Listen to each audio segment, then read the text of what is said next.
राम मंदिर चढ़ावे में लूट को लेकर लगातार चर्चा अभी भी उतनी ही मुस्तैदी से हो रही है जितनी मुस्तैदी से जब यह खबर आई थी तो विपक्ष इस पर हल्ला बोला था। आज फिर से जो प्रयागराज के सांसद हैं उन्होंने 3 सवाल खड़े कर दिए हैं। दरअसल प्रयागराज से सांसद हैं उज्ज्वल रमण सिंह, कांग्रेस से हैं और आज बिहार पहुंचे। सदाकत आश्रम में उन्होंने कई तथ्यों पर जो है वो विस्तृत चर्चा की और संवाददाताओं को संबोधित किया। सबसे पहला जो उन्होंने सवाल किया, लगभग 3 उनके मुख्य सवाल हैं, यानी कांग्रेस के तरफ से ये सवाल किए जाते हैं कि जब ट्रस्ट का गठन प्रधानमंत्री की देखरेख में हुआ तो इस घोटाले की जवाबदेही कौन लेगा? अगर सब कुछ ठीक था तो चंपत राय और अनिल मिश्रा के इस्तीफे क्यों हुए? अगर कुछ गलत नहीं हुआ तो सुप्रीम कोर्ट की निगरानी में स्वतंत्र जांच से डर किस बात का है? उज्ज्वल रमण सिंह ने आज मीडिया से मुखातिब होते हुए कई तथ्यों की जानकारी दी। हम चाहते हैं सीधा आप तक उन्हीं की जुबानी जो बातें हैं वो सबसे पहले पहुंचे। सुनिए क्या कह रहे हैं। विषय पूरे देश के लिए बहुत ही गंभीर है। विषय उन मुद्दों को लेकर है जो पूरे देश के करोड़ों लोगों के मन को आंदोलित भी कर रहा है, उद्वेलित भी कर रहा है। और ये केवल एक आर्थिक घोटाला नहीं है, करोड़ों राम भक्तों की आस्था और विश्वास के साथ जो विश्वासघात का मामला है, इसके विषय पर आज हम लोग आपके बीच उपस्थित हैं। सुप्रीम कोर्ट के निर्णय के बाद एक देश में माहौल निर्मित हुआ।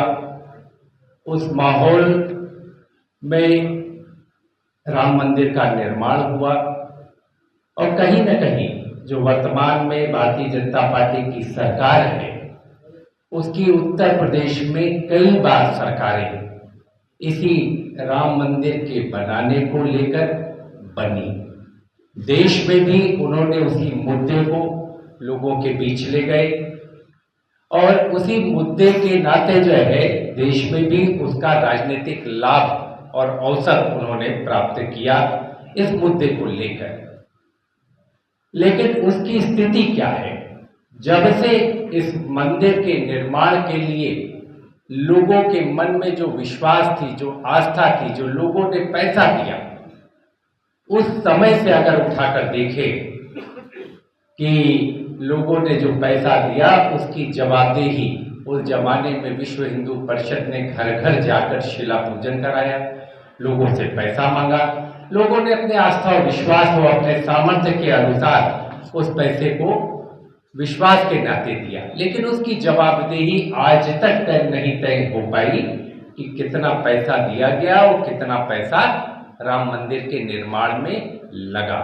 ये सार्वजनिक कहीं पर भी नहीं है। दूसरी कड़ी जुड़ती है, जब उसके लिए मंदिर के लिए जमीन इकट्ठा होने लगी तो कहीं न कहीं जो वर्तमान में ट्रस्टी, निवर्तमान ट्रस्टी रहे या निवर्तमान ट्रस्टियों के जो सहयोगी लोग रहे, उन लोगों ने बड़े पैमाने में अयोध्या के लोगों की जमीन सस्ते में लेकर महंगे में राम मंदिर में ट्रस्ट में देने का काम किया। और ये सर्वविदित है। अगर आप कभी अयोध्या चले जाएं और कभी अयोध्या के अंतरवासियों से अगर इस बात को पूछें, मैं तो मीडिया के लोगों से कहूँगा, क्योंकि आप लोगों का भी गहरा जुड़ाव है। मैं तो देखता हूँ कि आज से नहीं, सदियों पुराना रिश्ता अयोध्या के साथ बिहार के लोगों का रहा और मैं तो बहुत सारे लोगों के घर, मंदिर वहाँ पर मैंने पाए, आज नहीं और बहुत दिनों के 100-100, 200 साल पुराने लोग। ये आस्था और विश्वास थी बिहार के लोगों की, भगवान राम हमारे आराध्य देव हैं। लेकिन उस जमीन के हस्तांतरण में भी बड़े पैमाने में बंदरबाट हुई पैसे की। कहीं 2 करोड़ की जमीन लेकर 18 करोड़ रुपए में 1 घंटे में बेच दी जाती थी। तो इस तरीके के कृत्य सामने आए। लेकिन जो वर्तमान में जो घटना है जिसके लिए आज हम आपके बीच में मौजूद हैं, ये घटना कोई सामान्य घटना नहीं। अगर आप देखें तो 40 दिन में 70 बार चोरी हो रही है। और जो लोग कहा गया कि देश के प्रधानमंत्री की देखरेख में इसके ट्रस्ट का निर्माण हुआ, ये जो ट्रस्ट बनी, इस ट्रस्ट का निर्माण कैसे हुआ? प्रधानमंत्री जी की देखरेख में हुआ। तो जब जवाबदेही का समय है तो आप बता दीजिए, कहीं पर भी प्रधानमंत्री जी का कहीं नाम आया हो, कहीं पर चर्चा हुई हो? आखिर जवाबदेह कौन है? एक व्यक्ति के कारण इतने बड़े पैमाने पर लोगों के साथ विश्वासघात, चंदा चोरी, चढ़ावा चोरी। लोग इसी आस्था के साथ तो हम मंदिर पर जाते हैं, और जो जिसका सामर्थ्य होता है उस हिसाब से आदमी अर्पण करता है। कोई भगवान को दे नहीं सकता, उन्हीं का दिया हुआ सबका है। लेकिन उस विश्वास के साथ, और अगर सब कुछ ठीक था, तो जो चंपत राय बंसल जी हैं, अनिल मिश्रा जी हैं, इनके इस्तीफे क्यों लिए गए? क्या कारण था? अगर सब कुछ ठीक था, सब कुछ सामान्य था, कोई गड़बड़ी नहीं थी, एसआईटी क्यों बनाई गई? एसआईटी क्यों बनाई गई? और इन लोगों का, और अभी भी क्या कहते हैं वहां के कोषाध्यक्ष कि हमारा तो कोई लेना देना नहीं था, ये तो ये 2 ट्रस्टी थे जो इसके जिम्मेदार थे। अरे आप कोष के अध्यक्ष थे, उस ट्रस्ट के कोषाध्यक्ष हैं, उनकी क्या जिम्मेदारी है? अच्छा, इन लोगों पर क्या एफआईआर हुई? आपने उन छोटे छोटे कर्मचारियों को, छोटे छोटे मोहरों को, छोटी छोटी मछलियों को आपने उनके ऊपर एफआईआर करने का काम किया और उनको चिन्हित और इंगित करने का काम किया। लेकिन जो असली इसके, मैं कहूँगा, वास्तुकार थे, जिनके संरक्षण में ये फल फूल रहा था, उन पर एफआईआर आज तक दर्ज क्यों नहीं हुई? आज तक कोषाध्यक्ष के खिलाफ कार्रवाई क्यों नहीं हुई? आज तक उनका इस्तीफा क्यों नहीं हुआ? मैं तो पूछना चाहता हूं। अगर आपको लगता है कि कुछ गलत नहीं हुआ, अगर आपको लगता है कि बहुत ही सामान्य घटना है, तो सुप्रीम कोर्ट के सिटिंग जजेस से क्यों नहीं इसकी निष्पक्ष जांच करा दी जाए? सुप्रीम कोर्ट मॉनिटर्ड इन्वेस्टिगेशन इसका जो है क्यों ना हो जाए? जैसे कहते हैं उत्तर प्रदेश के मुख्यमंत्री कि दूध का दूध, पानी का पानी।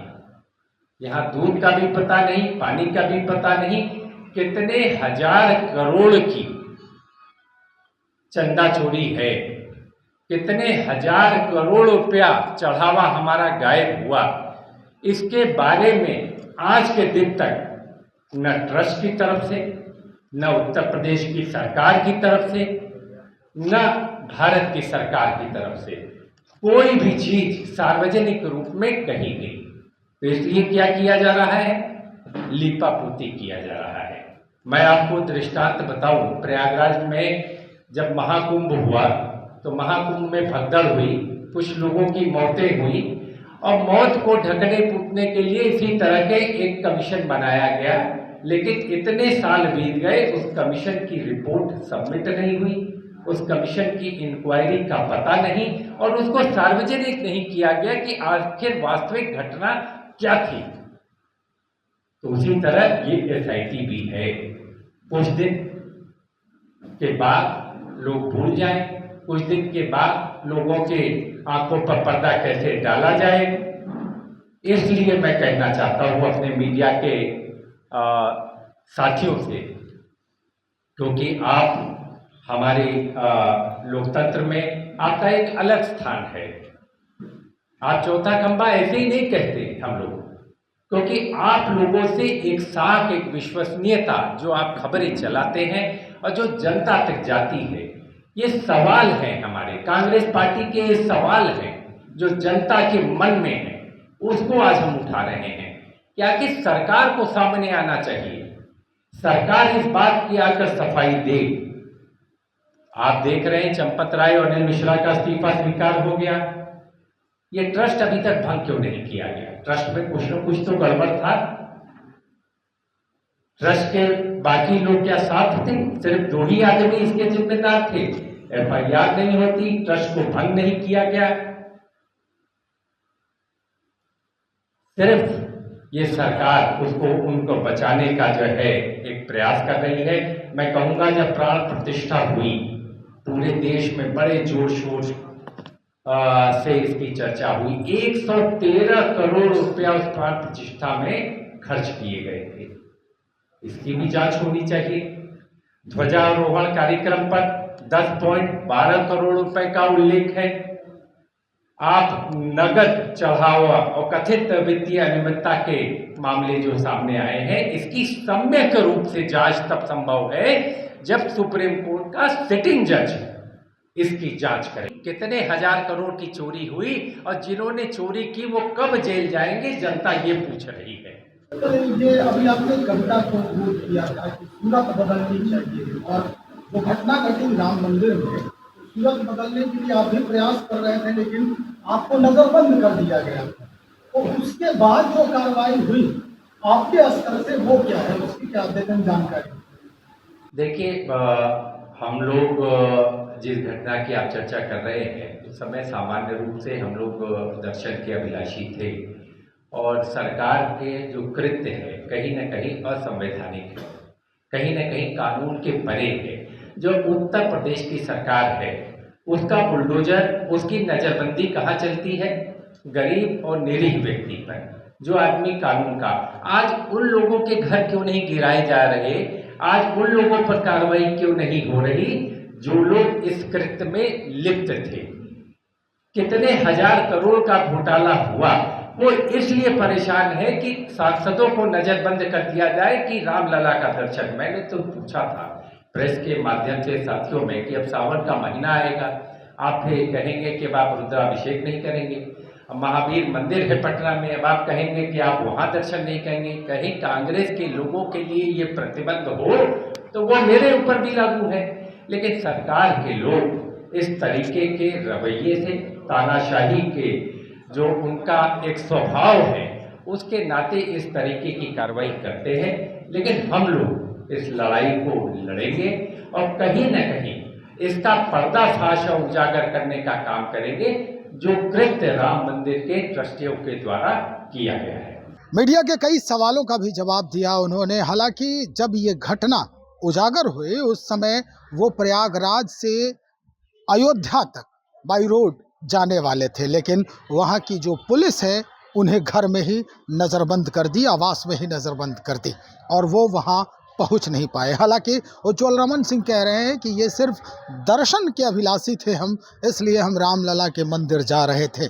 लेकिन जो तथ्य है वो अब बिल्कुल स्पष्ट हो चुका है। सवाल खड़े किया जा रहे हैं विपक्षियों के द्वारा, यानी खासकर कांग्रेस पार्टी के तरफ से, कि मामला जो इतना बड़ा हो चुका है इसकी जवाबदेही वर्तमान केंद्रीय सत्ता क्यों नहीं ले रही है।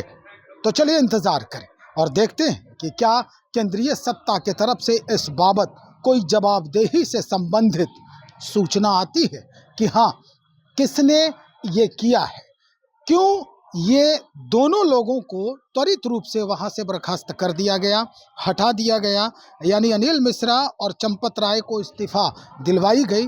सवाल कई खड़े हो रहे हैं, लेकिन अब कांग्रेस के जो लोग हैं इन सवालों को गंभीरता से लेते हुए कई मुद्दे अब इससे जोड़ने लगे हैं।